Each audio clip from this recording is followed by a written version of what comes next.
As next, I would like to give the stage to Apostolos Loufopoulos. He handed in his piece B, so we stay with the animals for some more time.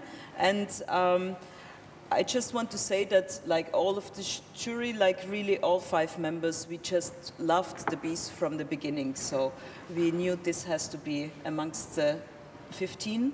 And I don't know, do you play parts of it now? Well, for sure you can hear it tonight, which I, at this point would like to announce. There is like Apostolos, Philip and Jana, they will perform and present their music tonight here in Bruckner House in the framework of the Digital Musics and Sound Art in Concert, which will start at 8, so don't miss it. And there you can then hear the piece, which is like a multi-channel piece. So it's also, I think, important to really hear it as it's very dynamic.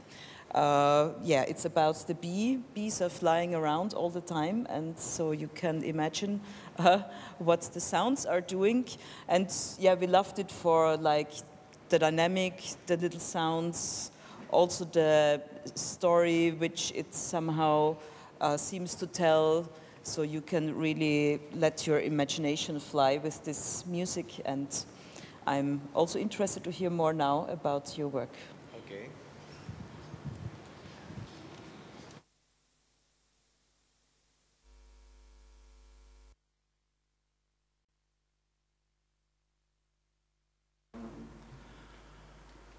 Oh, it's there. Okay. So, hello from me, and I'm this guy. Yeah. I'm going to talk about this piece you have the chance to hear tonight, those of you who are there. And so I'll try to be a bit short now, displaying some characteristics of the piece, the way it was recorded, first about the idea, the way it was conceived, and some aesthetic issues concerning the work. And also we have some examples, some audio examples to demonstrate. So, about the idea of the piece, as you can easily understand from the title, it is, I would say it's inspired by the world of insects. It's about the microcosmic reality of this part of nature. So, this is the first big thing in the piece. Also, there is a general idea of flying. So, throughout the piece, there are sounds that indicate the idea of flying around, so as to imitate insects or real insect sounds that are present in there. And if I was to describe the piece, I would say that it's like a journey. It's like a journey on an insect, because metaphorically it places the listener exactly on this position. But of course, all of this is just like an artistic impression. It's not any kind of real representation of anything really found in nature, but it's quite metaphorical, and so it's not an effort to represent what really exists out there. So we could describe this as an imaginary world, something that it is created out of real and abstract sounds, and it is expressed through music in a musical way, meaning that it is presented, it evolves through certain musical forms. So at this point I have a short example from the introduction to get you an idea of how the piece sounds in the beginning. So this is the introduction.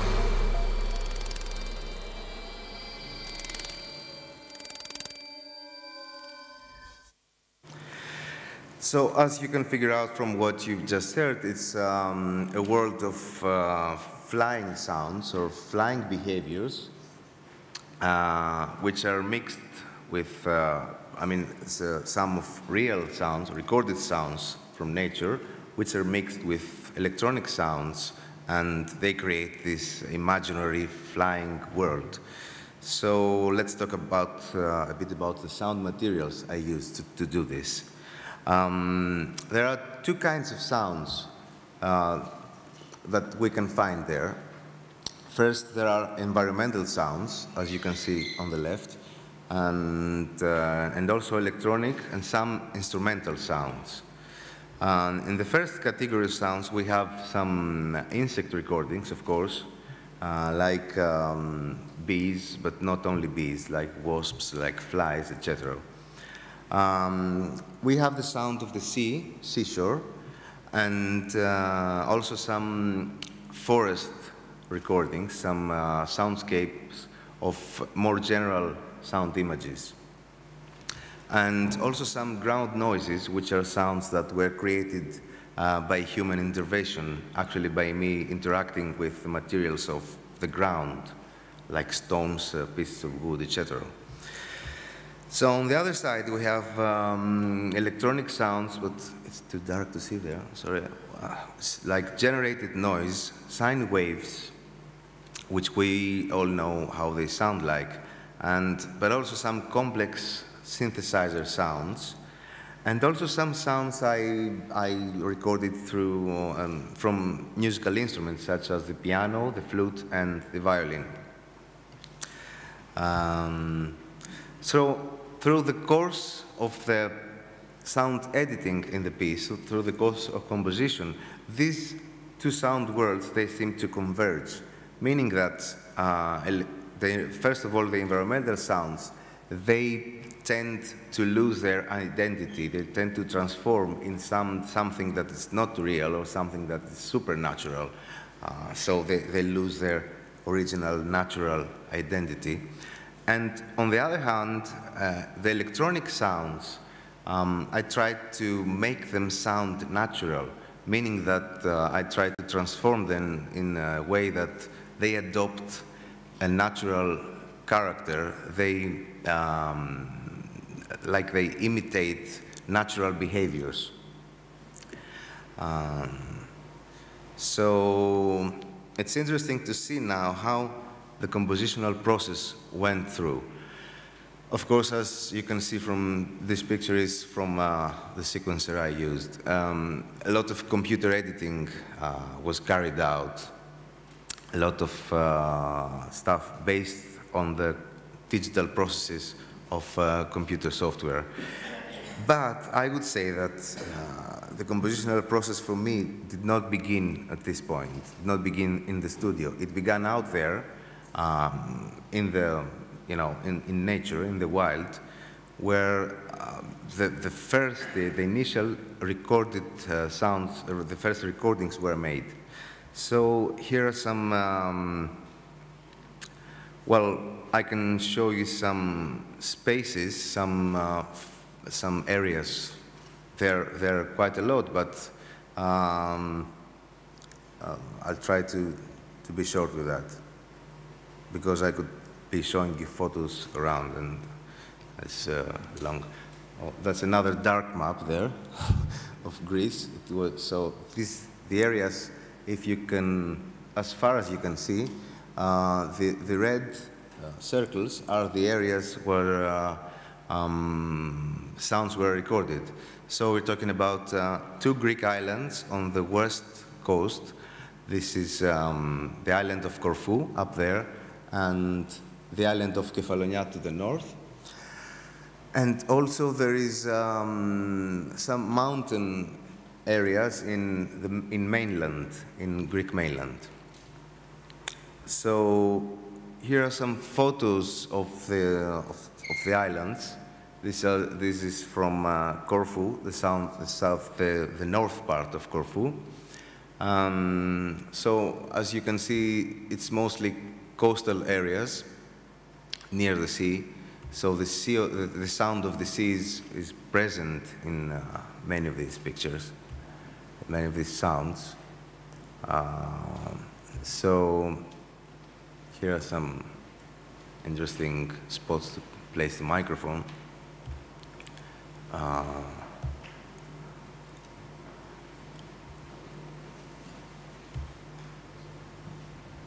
This is again from Corfu, and some night recordings as well were carried out with me and some colleagues and friends.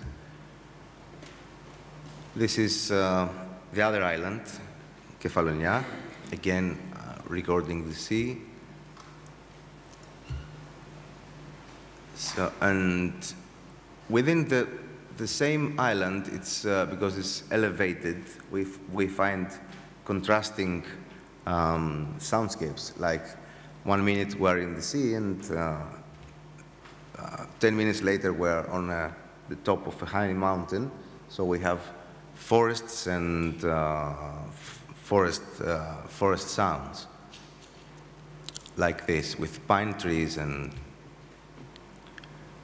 totally different atmosphere and totally different sound world. So a lot of insects were actually there because that was summertime. And of course, this is from places in the mainland where we recorded, we had many recordings of domestic beehives where the bees live, it's their home, and so domestic bees, of course, live, and so we had pure bee sounds. So I would like to play some of these sounds now. First of all, the bee.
So actually what you heard here is the hive, a lot of bees, and each one trying to get in and get out of it. So you see this passing in front of the microphone. It's very, very near. Of course, I was not very near. I was a bit far because there's some danger of attacking me if I disturb their privacy. So another sound, or another, which surprisingly for me was full of insects because it's summer, is the forest sound. But in this case, insect sounds are mixed with birds, like you can.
So this was actually quite a noisy place for a forest, but this was central summer and it was hot, and so we had lots of insects there.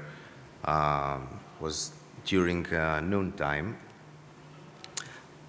Another one, a bit more unfocused, more distant.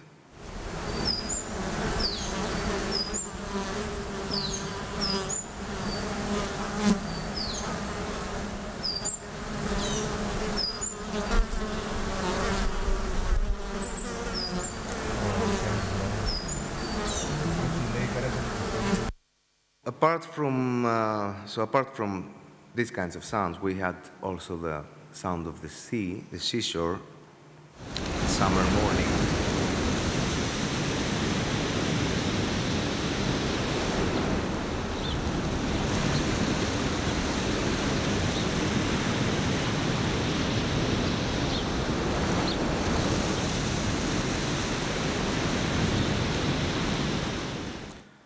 And another example of the ground noises I mentioned earlier, which is actually the interaction with the ground, a sound which is usual, we are used to when visiting forests. We can hear the soundscape, but we also can hear ourselves walking and making sounds.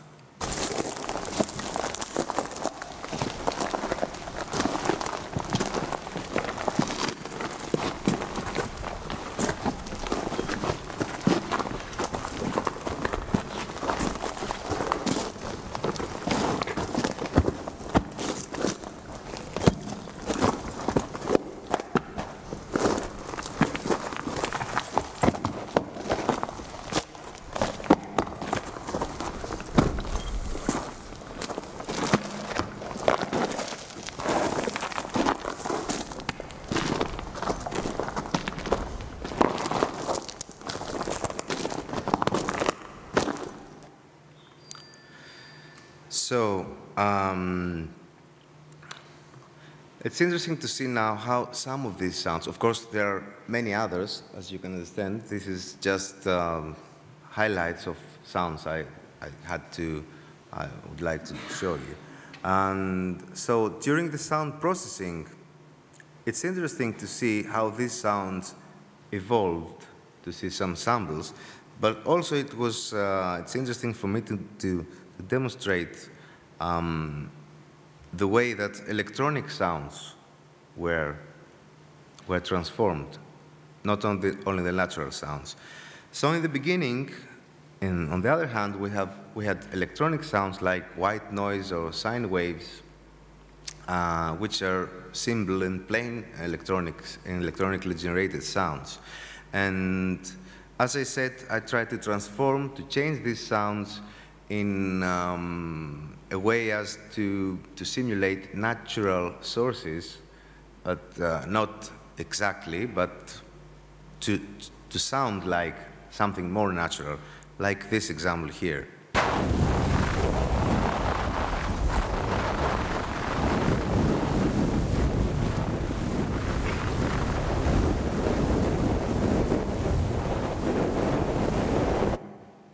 So this example is from white noise, which was transformed using techniques like this. Like it was first shaped, the amplitude was shaped in a wavy motion, and then it was pitch shifted, so its pitch changed upwards and downwards, and then it was multiplied in multiple layers. So we had different files, different sound files created, and different pitches, and then they mixed together to create this kind of sound, which actually does not sound like anything specific, but I would say it sounds like the sound of the wind, or the sound of the sea, or the sound of an animal moving, or something like that. So we can somehow relate it to the natural world. Another example is this short, noisy stuff.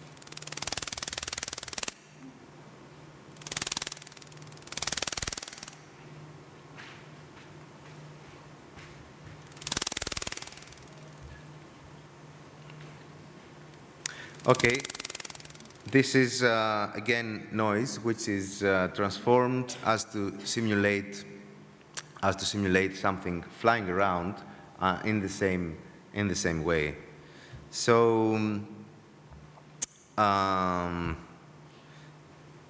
more examples on the seashore sound, which we heard earlier, was spinned around to create something like wind motion.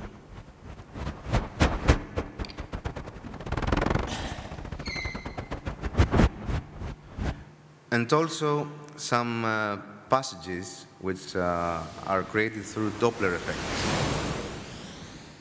Is that something is passing very fast in front of us. Another.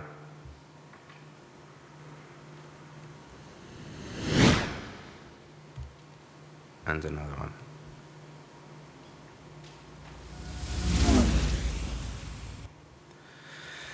Okay, there are many examples to demonstrate, but I think we're running out of time, so I have to be finishing here with some aesthetic issues, which is very important to mention. That the first has to do with sound recognition, the way we recognize the sounds in the piece. So we have sounds that can be recognized, like sound sources, like the bees I mentioned, sound behaviors, and sound images, like the forest image. Also non-recognizable sounds, sounds which are abstract, and these are mostly the electronic and transformed sounds. And something in between, the ambiguity, is important to me. So I would say that the piece in general is a hybrid environment which cannot exactly be recognizable. So, and the final thing has to do with the form, the way the timbre transforms through time. So while at the beginning the piece is granular and noisy and many things happen, in the end it becomes more pitched and harmonic, and also it becomes more wavy and coordinated. So you've heard the beginning, so I'm now going to play some final example from the ending of the piece, which is totally different. It's a harmonic atmosphere.